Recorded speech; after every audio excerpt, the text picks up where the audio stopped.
Chapter 2: The Dinner.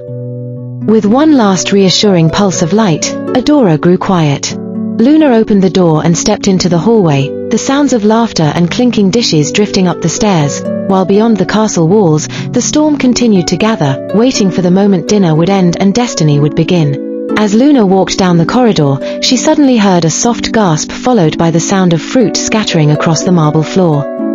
A young maid stood frozen in place, staring at the overturned basket as apples and berries rolled in every direction.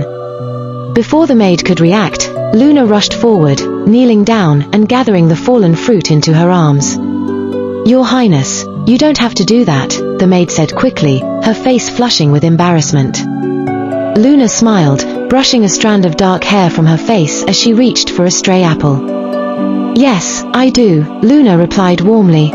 "I'm not one of those stuck-up princesses who's afraid to get her dress a little dirty." She laughed softly, holding up a berry-stained glove as proof. The maid hesitated, then smiled back, relief washing over her. "Thank you, Princess Luna." Luna stood, handing the basket back to her. "Of course," she said. "We're all just people here." As Luna continued down the hall, the maid watched her go, awe lingering in her eyes, unaware that the same kind-hearted princess would soon face storms far greater than spilled fruit. Luna sat quietly at the long dinner table, her plate nearly untouched. The rich aroma of her favorite dish filled the room, yet her mind was far away, adrift somewhere between storm clouds and distant shores. Krista noticed first. She tilted her head slightly, concern softening her expression. "Are you all right, Luna?" Krista asked gently. "You've barely touched your food. It's your favorite." Luna blinked, snapping back to the present. "Oh, sorry," she said quickly. "I was just lost in thought." Mantis set down his goblet with a quiet clink. "Not to rain on your parade, Luna," he said firmly, "but you know a princess is never late to dinner, or distracted at it." Krista leaned closer to him, her voice low and sharp with warning. "Mantis," she whispered, "not now." Luna lowered her gaze, fingers tightening slightly around her fork. The storm outside growled faintly, thunder rolling in the distance, as if echoing the unspoken tension at the table. Luna finally lifted her head, her voice quiet but steady. "I was thinking about my sister," she said. "About everything.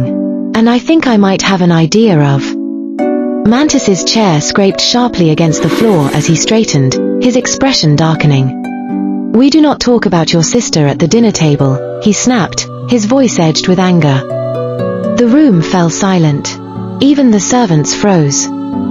Luna's eyes flashed, hurt turning quickly into frustration. "But why?" she shot back, her voice rising despite herself. "All we do is send silence. We barely talk about her at all."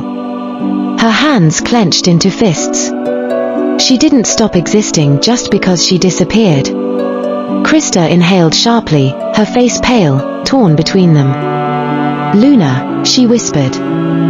Outside, thunder cracked violently, rattling the windows as if the storm itself was reacting to Luna's anger. For a brief moment, the candles flickered, and Luna's necklace glowed faintly beneath the table. Mantis's jaw tightened, pain flickering behind his anger before he turned away. Mantis's voice hardened, sharp as steel. "That is not the way a princess should behave at the dinner table." Luna pushed back her chair slightly, her eyes blazing.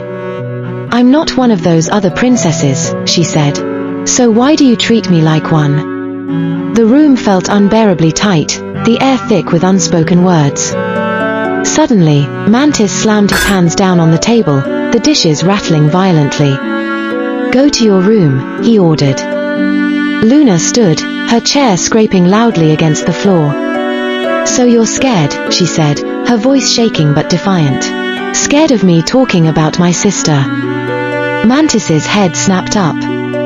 "Don't forget," Luna continued, tears burning in her eyes, "you were the legendary pirate, the one who sailed into storms without fear.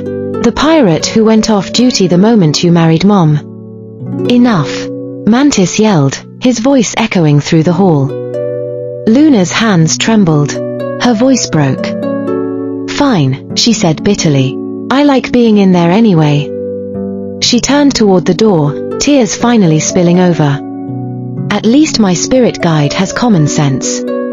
Before anyone could stop her, Luna ran from the dining hall, her footsteps fading down the corridor as the storm outside roared louder than ever. Krista remained frozen, her eyes glistening as she whispered Luna's name. Mantis stood rigid, fists clenched, anger warring painfully with regret. Up in her room, the door slammed shut. Luna collapsed against it, sobbing as the necklace at her chest began to glow softly. Krista slowly rose from her chair, her hands trembling, not with anger, but heartbreak. She turned to Mantis, her eyes shining with unshed tears. "How could you talk to your daughter that way?" she asked, her voice low but cutting. Mantis remained standing, his back stiff, his fists still clenched against the table. He didn't answer at first. Krista stepped closer. "She's hurting," she continued. "She's been hurting for 5 years. And instead of listening, you shut her down." Mantis swallowed hard, his jaw tightening. "I was trying to protect her," he muttered. Krista shook her head slowly. "No," she said. "You were trying to protect yourself." Her words struck harder than any blade. "Amethyst didn't just disappear from this family," Krista went on, tears finally slipping free. "And Luna shouldn't have to pretend she never existed just to keep the peace at the table." The storm outside thundered again, closer now. Mantis finally looked at her, guilt flickering across his face. "I can't lose another daughter," he said quietly. Krista's voice softened, but her resolve did not. "Then don't," she replied. "But if you keep pushing Luna away, you might." Silence fell between them, heavy, painful, and full of truth.